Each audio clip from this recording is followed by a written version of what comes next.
Yan oh. Kalakas na. Na naman. Grabe. Ilan na natumbang puno dun sa malapit kanila Lili. 4, 3. Diyos mio. Yan. Nakasara na yung ano namin. Grabe. Rinig na rinig yung ano. Sira. Yung aming sa likod. Ayan. Tumba na yung swing namin. Tumba na yung ano. Sa lakas ng hangin. Yung aming swing. Tapos yung bakod namin ay natanggal na. Grabe. Ang shed namin na pinto. Yung binalik ko lang. Tapos yung aming bakod.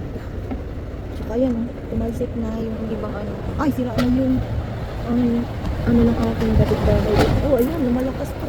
Sira na rin yung bintana ng ating shed na may ano siya, basag. Ayan, basag na. So, yung aming bakod dyan, sira na rin. Tumba na, yung aming swing. Ayan, lumalakas. Takot. Ayan, lakas oh. Sira na yung bakod ng kapitbahay ko dun oh. Ayoko lumaba sa support siya ko. Ayan, lakas ng hangin. Oh. Did you see the fence of our ano? It's 1 o'clock in the afternoon. It's now broken, all the fences. Oh. Ayan. Papakuluan mo lang yung lemon, bawang, at luya. Gawin ng honey later. And cinnamon.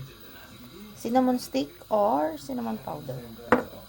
She's a junior aide to the Iranian mission at the UN, looking for asylum for her and her family in the US. So Solomon might have given her boss the foxglove. Taking over her case. Without cinnamon? And With cinnamon. Oh! Oh my goodness! See that? Ah, ang kapal! Pumasok na dito! No, ang dami. Ayan o, yellow. Wow, daming yellow. Muulan ng yellow, nak!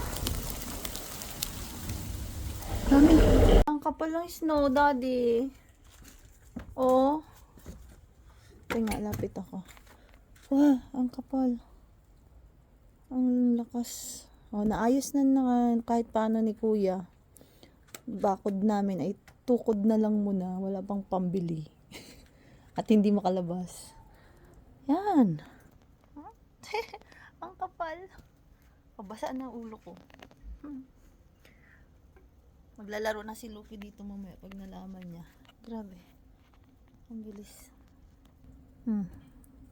Cellphone ko, nababasa na.